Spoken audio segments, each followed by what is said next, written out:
It is 10:30, and we are live with Little Shop of Physics Live, and this is an episode called Fooling Your Brain. And you're all familiar with the idea of optical illusions. But we're going to do illusions for some of your other senses as well. And the point of it is not to fool you, not to trick you. The point is to use some of these illusions to teach us a bit about how your brain works. And your brain is really, really good about looking for patterns, and it's looking for connections. And it uses that to simplify the interpretation of the world. Otherwise, it would be dizzying and bewildering. But sometimes the patterns that we pick can lead us a little bit astray. And we're going to start with a little taste thing going on. I think we've got a little snack plate for everybody. Oh, boy. Got a slice of onion. Delicious, Brian. What happened to the budget? You're never cooking for us again. And normally when you eat, the thing you smell is the same thing as the thing you taste. But we're going to make it be different, right? So we're going to smell the onion and taste the apple. Is that the plan? Yeah. So I'm smelling onion. Whoa. Oh. I'm kind of upset. I don't like this. That tastes terrible. It's like an apple onion. Oh. The texture is just different enough. Oh, no. My brain doesn't agree with it. And now, for those of us brave enough, let's go ahead and I'm gonna sniff the apple and eat the onion. Apple smells sweet. Onion. Oh, that way works better than the first way. Oh, I took it away. Now it just tastes like I'm just going to eat the apple because everything is making me sick. No, but like, if you smell the apple and you stop smelling it while you're eating the onion, it's Bring back the apple. upsetting. Oh my gosh. That was fantastic. And that is something folks can try. If you want, slice of onion, slice of apple, smell the apple, eat the onion, and flip it. It really confuses your sense of taste. Seriously, when I was eating that apple, I mean, it tasted bad. Yeah. Did that work like that for you folks? The aftertaste was like an onion. It tasted like an onion. It was an onion with an aftertaste. Okay, that's enough of that, I think. Now, another thing that Maud is going to do for us, when you're moving your left and your right side of your body, you're accustomed to doing them mirrored to each other. And Maud has some cool illusions you can try. And when we say try, we want you to try these right now. Tonight, slice of onion, slice of apple. But right now, follow along with Maud. We're over to her. Show us what you got. All right, so the first one I've got is just a quick little physical thing to show you that your body likes to be mirrored. So I want you to take your foot and turn it clockwise. It might look backwards on your screen, I believe, but make sure you're going clockwise. And we're watching you. And Move then, your foot. So watch my foot, and then when you try to draw a 6 in the air with that same hand, your foot changes direction.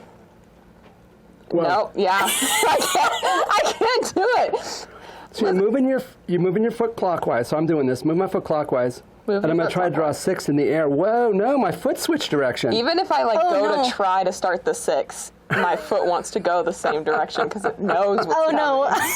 And it works the other way, but my left foot is not as... No, can I do it counterclockwise and then try to draw a 9? Would that work? I don't know. I didn't try that. Counterclockwise? Yeah, I can... Oh, wait, no. Once I get to the bottom. It works a little better. For me, that works. Yeah. Is the 6 better? The 9 is better. 9 is better. 9 is a little better for me. And it's because you want that same side of your body to be going in the same direction. I want my hand and my foot to be both going the same way. That's crazy. And Maud's got another one for us. It's a little writing thing that people can try. Yeah, so here I've just got a whiteboard and 2 different markers. I'm going to write my name out 2 different ways. Ooh, and how are you going to spell it? The correct way, but mean. So if I'm just not going to look at what I'm doing either, or else that'll mess me up. But wow, actually, that looks pretty darn good. That's pretty symmetrical and mirrory. But if I try to go the same way, so like instead of going mirrored, I'm going to be going the same way like that. Oh,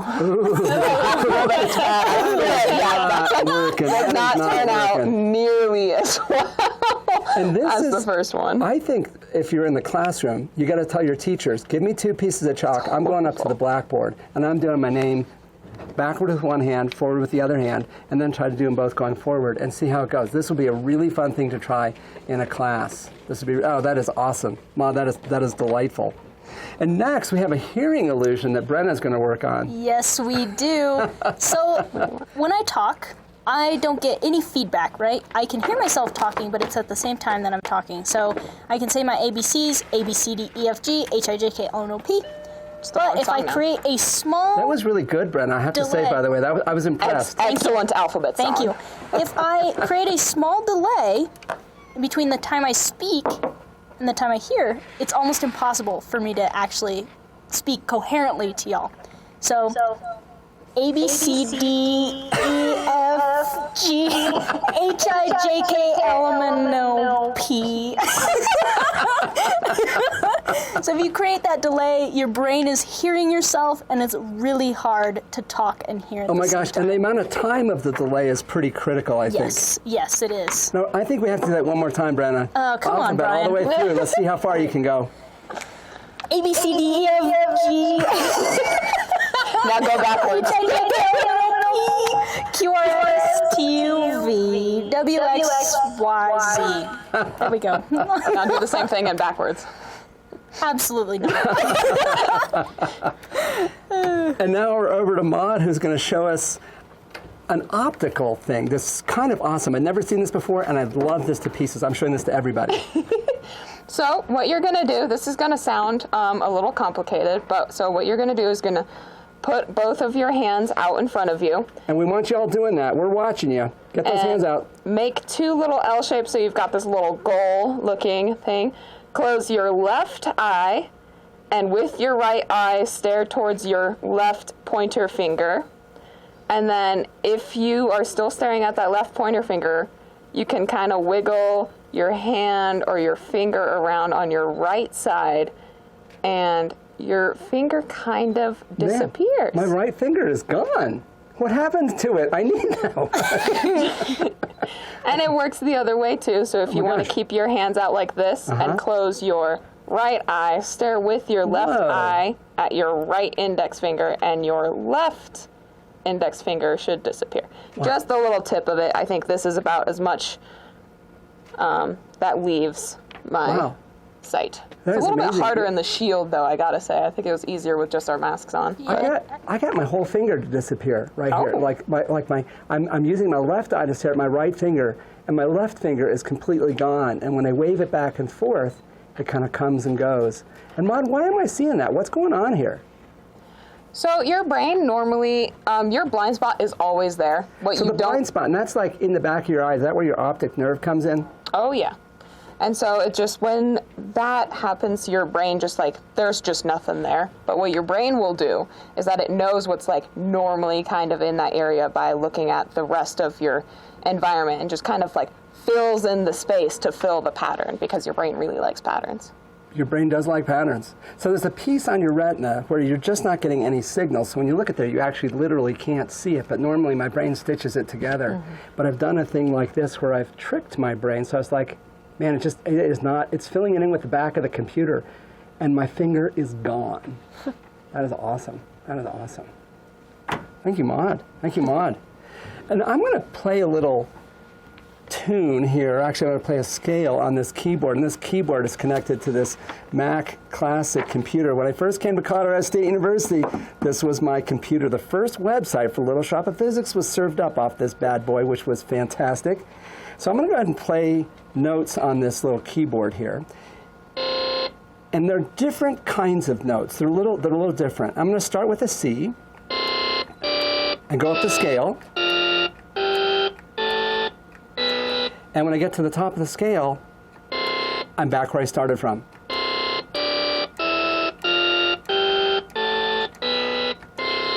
I'm always going up, but you can see I just end up right back where I started. F, G, A, B, and I'm back where I started. And I can just go up the scale forever.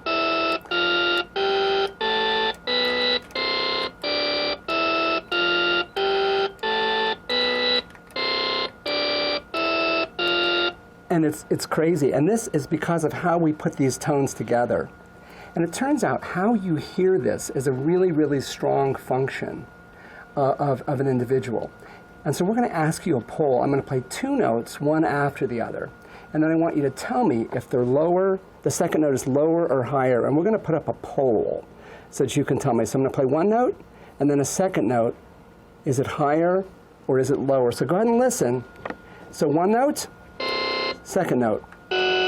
Is the second note lower or higher? Ooh, and it's about a 50-50 split. About 50% of people are saying lower, and about 50% of people are saying higher. How about you folks? What do you hear? I heard higher. Lower. Casey says lower. Casey says lower. It's higher. Might be a Texas thing, just saying.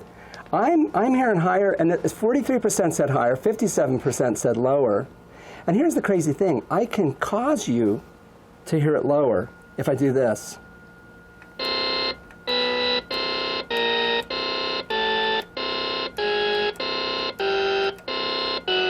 Now it's a step lower, and I can cause you to hear it a step higher if I do this.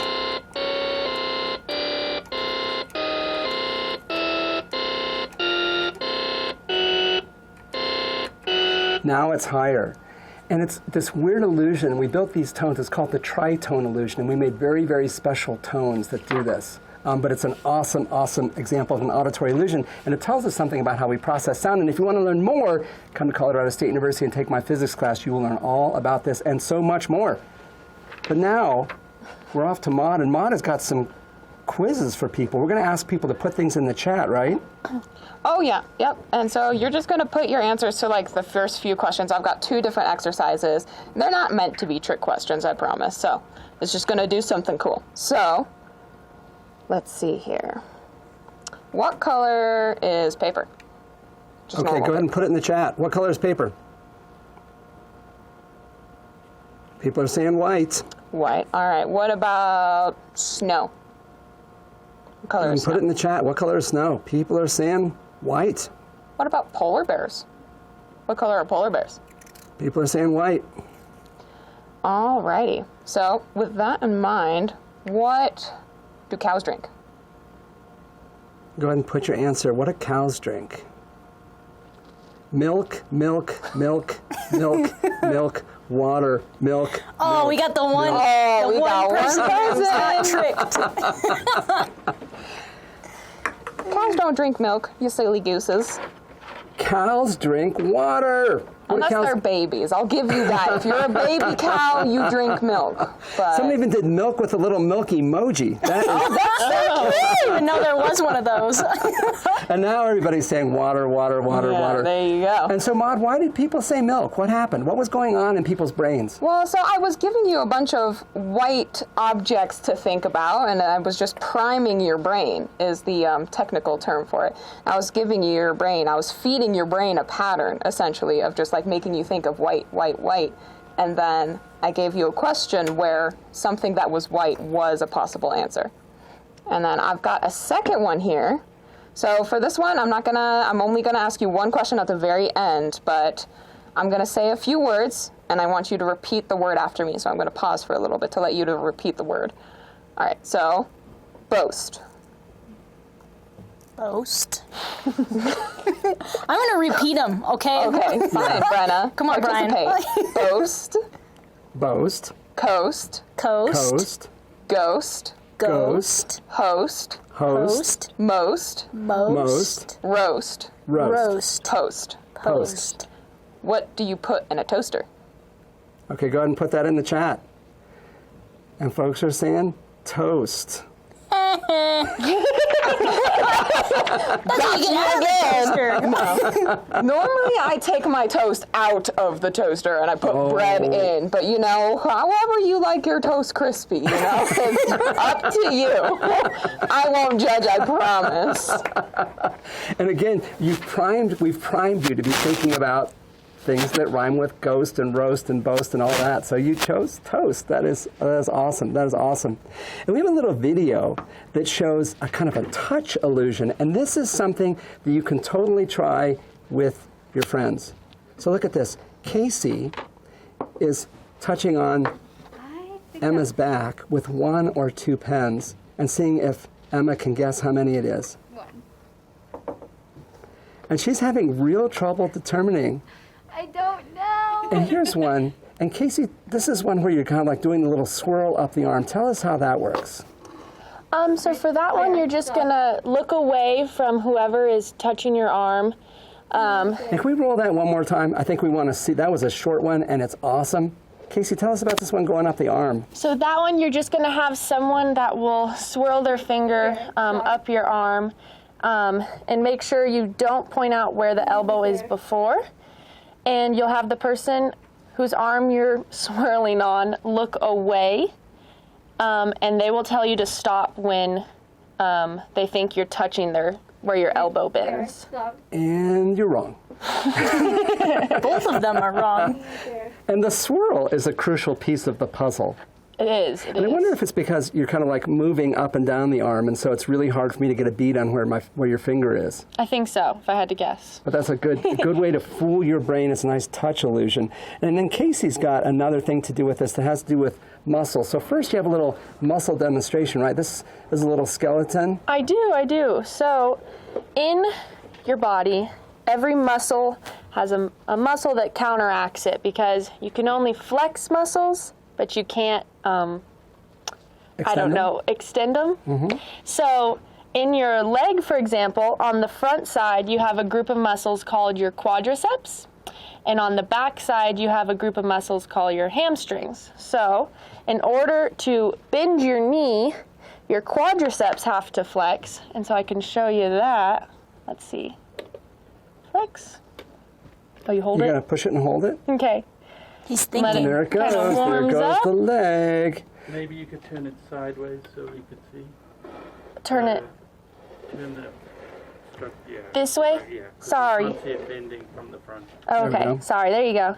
And then, in order to straighten your leg back out, your hamstrings have to flex. Actually, this is your quadriceps, right? Your quadriceps are on the front. Right, so the quadriceps is bringing it back.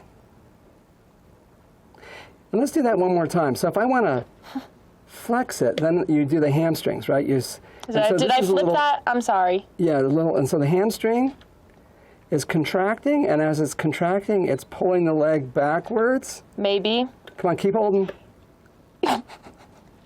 This skeleton, he has some going, issues. it's going, There you it's go. going. Oh! There it is. There it is. And then if I want to go back forward, I hit the quadriceps. Sorry, I flipped that. He's thinking about it. It's thinking about He it. has to think really hard. You can see his light bulbs going off. Yeah, he's thinking. Oh, come on, buddy. Well, There it goes. It's going. is it? It's going. It's gonna I think he's fly got into a straight paralysis leg. of the leg. Yeah. No, I can see from my angle. It's definitely straightening out. There it goes. There it goes. We're back to where we Made started it. from. All right. So Casey, what's the illusion based on this? So this basically demonstrates that you have paired muscles, and we have a few different things that can show you that. If you take your fists and you press them together as hard as you can, And we want everybody doing this. We're watching you. Fists out. Pushing Yeah. them together. your arms are going to be shaking, but just keep going. We'll Keep go going. for maybe 10 seconds. 10, 9, 8, 7, 6, 5, 4, 3, 2, 1. Okay, and then lightly pull them apart, and they're going to Whoa. want to go back together. Whoa, they don't want to come apart. Wow, that's amazing. Like my hands, they do not want to separate now. And that's just because after your muscles do that for so long, they begin to tire out in a way, and your brain just assumes that they're going to be held together like that to kind of fill that pattern again. Awesome, awesome, awesome. And so I got the one really tired, and so it's just, that is great. And Brenna has got a little paired muscle thing for us, and this is one that blew me away. Yes, so you're going to take your hands, and you're going to make a fist like this, but you're going to leave your pointer finger out. And you're going to press your knuckles together like this. Okay, so your fingers are just a little bit apart. Now, if I I'm not going to do anything. I'm not going to try to move my fingers, nothing like that. I'm just going to hold them apart like this. And if I close my eyes for a few seconds, you're going to see what happens. So I'm going to close my eyes now. And if I open my eyes, my fingers are significantly closer together. Oh my gosh. And it's just because my brain assumes that they want to be close together. So it looks like you've got this muscle, the muscle that flexes it and the one that extends it. And the one that's extending is getting a little tired. Yeah, it's getting a little tired. Getting a little tired, and so the other one gets a chance to take over and do its thing.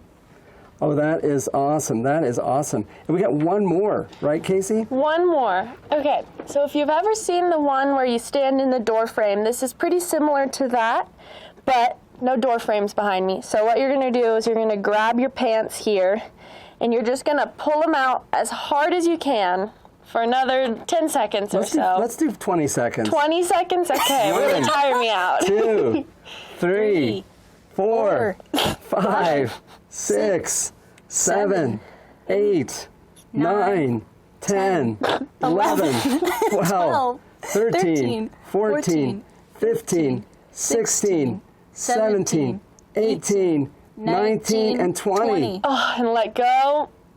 And you've got levitating arms. Oh my gosh, and I can see people doing it. I can see the arms going up. Oh yes. And again, you took away that one force, and so your arms are pulling, your muscles are pulling differently to kind of like keep them in balance. That is awesome. And now Brenna's got a little proprioception illusion. Brenna, what are you going to do? So what I'm going to do is I'm going to take my hands and I'm going to clasp them together. Well, first I'm going to cross them over one another, and then I'm going to clasp them together. And then I'm going to spin them out like this, which I'm sure you have done before. And then Brian is over here with a laser pointer, and he's going to try and tell me which finger to lift up. So I'm going to lift that one. He's going to switch to a different finger. Oh, wrong finger. Wrong one. How about this one? Oh, wrong finger, wrong side. How about this one? You got that one's one. okay. It's these last few that are hard. But anyway, what your brain is doing is it's assuming which one you're going to lift up. But since you're looking at it and your fingers are in this big puddle of crossed fingers, you can't really tell which is which, and neither can your brain. So you end up lifting up fingers that you were not told to. That is awesome. And now we've got a focusing test for people. We're going to play a little video. And in this video, people are throwing a ball back and forth. This is 5 of the people in Little Shop of Physics tossing a ball. And we want you to count how many times is the ball thrown. And focus, because there's a lot going on. So focus really, really carefully. How many times do they throw the ball? Let's go ahead and roll that video.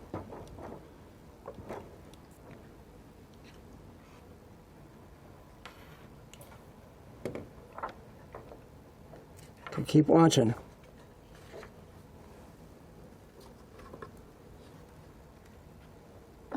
Oh, no. All right, and let's see, go ahead and put a number in the chat. How many people? How many times was the ball thrown? I'm seeing 9. Seeing 9, 9, 10, 9, 10, 11, something like that. All right, now, how many people noticed me walk through the middle of the video?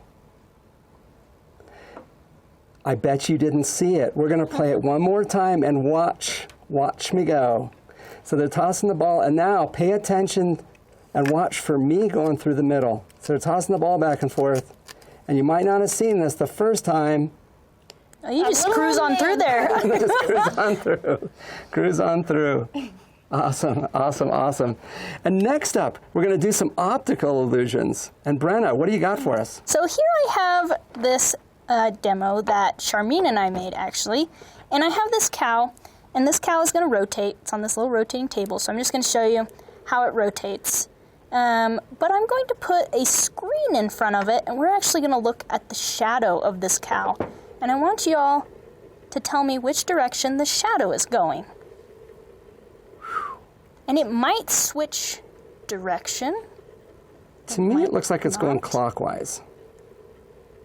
All right, what if I switch the direction? So I'm going to switch the direction right now. Which direction is it going? Well, folks are saying it was going right. Now they're saying it's going left. All right, what if I switch it again? Can you switch it again? Which direction is it going? What folks are saying. To the right. What are they saying? There's 50-50. They're saying it switched or it is going the same way. Well, it was a trick question because I actually didn't do anything other than shut off the cow No, spinning. when you lifted that up, it looked to me like I had guessed it was going completely in the opposite direction. How'd you? Yeah. It really did look like It looked like it all of a sudden. That blew my mind. It did not change. I kept Awesome. it going in the same exact direction. So this is a thing your brain does. When you just have a shadow, it can assume that it's going one direction or the other. So That you can is trick your awesome. brain. That's awesome. And then we got a couple of illusions we're going to do in 2 minutes, starting with Brenna, the Hermann Grid. What do we got? So the Hermann Grid is basically just this, I'm sure you've seen this before, a bunch of black squares. I haven't seen this before. If you look at these black squares, you should be able, and I think Patrick, we're on the other camera, and if you look in between the grid lines, do you see some dots in there? I do see dots. But they kind of disappear. You can't focus on them. What? And there's not really any dots there. So I made a homemade version, and then I printed one off online, and I just used squares of black construction paper. But you can make one of these at home and fool your family and friends. Awesome, awesome. And next we got the Zollner Illusion. What is that? Okay, so here I've got this little piece of paper, and I want you guys to tell me, do you think that these big lines here, are they going parallel with each other? Or do you think they're at more of an angle? I think they're cattywampus. That's the word I would use for it. Yeah, they don't look straight, Casey. People are saying angles. That's what I'm seeing, angles. Okay, and if I take these rulers here, and hopefully Patrick can see it, and I'll line it up on both of these. What? They're parallel. Straight. No. But they totally did not look parallel. It doesn't. It really doesn't. Oh my gosh. That is a great illusion. You're looking for a pattern and your brain fools you. And Brenna, we got the 2 sticks. Tell us, what is this about? That we do. So Charmaine carefully painted these 2 sticks. So here they are right here. And I want y'all to tell me which stick is longer. Okay. Is it the top one or the bottom one? Which stick is longer? I think top or bottom. Go ahead and put it in the chat. Oh. What are folks saying? Folks are saying, actually, folks are saying top, bottom, top? and same. Huh. They're all over the map They're on this all one. over the map. Well, if I switch them, What? now which stick is longer? Oh my gosh. People are saying top, bottom, and equal. They're all over the map again. Well, the people that are saying bottom to me. equal are right because these 2 sticks are actually the same size. Wow. We might So skip it's this just a perception thing. All Just right. kind of awesome. And speaking of perception things and perceived size, we're going to go to our grand finale. This is a video that we made in Little Shop of Physics that is this amazing illusion, and it's something people use in movies. I've seen this as a movie effect before. We've got giant people and tiny people in Little Shop of Physics. Oh my Kinda gosh. Awesome. And let's do a high five. Oh yeah, oh yeah. And here's how we did it. We have a giant chair and a regular sized chair. And if we have them at different distances, and your brain just interprets those 2 chairs as being the same size, and as a consequence, the people are different sizes. Oh. And Brenna is seated in the giant chair over here. So if this is an illusion you want to set up and do, you need to get yourself a giant XXXL chair. It's got and it's 6 also cup extremely holders. comfortable. Next week is a week off, and then in 2 weeks we're going to be back with our plant show. We'll see you then on Little Shop of Physics Live. Thanks, everyone. Bye.